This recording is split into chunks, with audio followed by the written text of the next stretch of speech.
Peran Kejaksaan Republik Indonesia. Kelompok 4, anggotanya yaitu Arya Medi Abiasa, Irarisma Nurmayasari, Rahma Isti Yulistiawati, dan Widi Astuti. Kejaksaan Republik Indonesia adalah lembaga negara yang melaksanakan kekuasaan negara, khususnya di bidang penuntutan. Pelaku pelanggaran pidana yang akan dituntut adalah yang benar bersalah dan telah memenuhi unsur-unsur tindak pidana yang disangkakan dengan didukung oleh barang bukti yang cukup dan didukung oleh minimal 2 orang saksi. Penuntutan merupakan tindakan jaksa untuk melimpahkan perkara pidana ke pengadilan negeri yang berwenang dalam hal dan menurut cara yang diatur dalam undang-undang dengan permintaan supaya diperiksa dengan diputus oleh hakim di sidang pengadilan.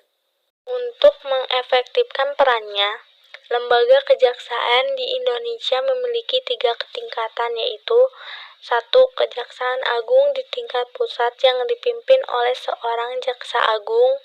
2.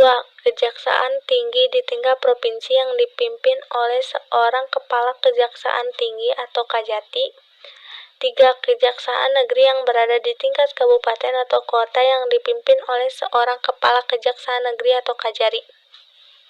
Keberadaan Kejaksaan Republik Indonesia diatur dalam Undang-Undang RI Nomor 16 Tahun 2004 tentang Kejaksaan Republik Indonesia.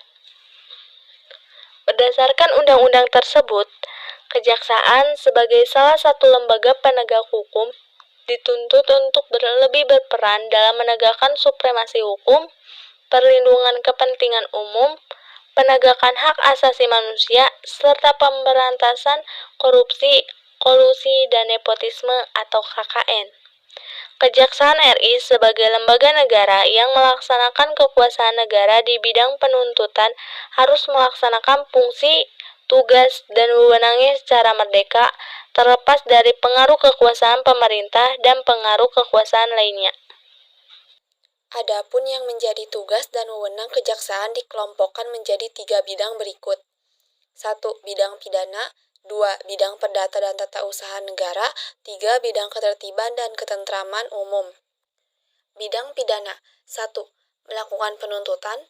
2. Melaksanakan penetapan hakim dan putusan pengadilan yang telah memperoleh kekuatan hukum tetap. 3. Melakukan pengawasan terhadap pelaksanaan putusan pidana bersyarat, putusan pidana pengawasan, dan keputusan lepas bersyarat. Yang keempat, melakukan penyidikan terhadap tindak pidana tertentu berdasarkan undang-undang. Dan yang kelima, melengkapi berkas perkara tertentu dan untuk itu dapat melakukan pemeriksaan tambahan sebelum dilimpahkan ke pengadilan yang dalam pelaksanaannya dikoordinasikan dengan penyidik. Bidang perdata dan tata usaha negara, kejaksaan dengan kuasa khusus dapat bertindak baik di dalam maupun di luar pengadilan untuk dan atas nama negara atau pemerintah. Bidang ketertiban dan ketentraman umum, 1. Peningkatan kesadaran hukum masyarakat, 2. Pengamanan kebijakan penegakan hukum, 3. Pengawasan peredaran barang cetakan, 4. Pengawasan aliran kepercayaan yang dapat membahayakan masyarakat dan negara, 5. Pencegahan penyalahgunaan dan atau penodaan agama, 6. Penelitian dan pengembangan hukum serta statistik kriminal.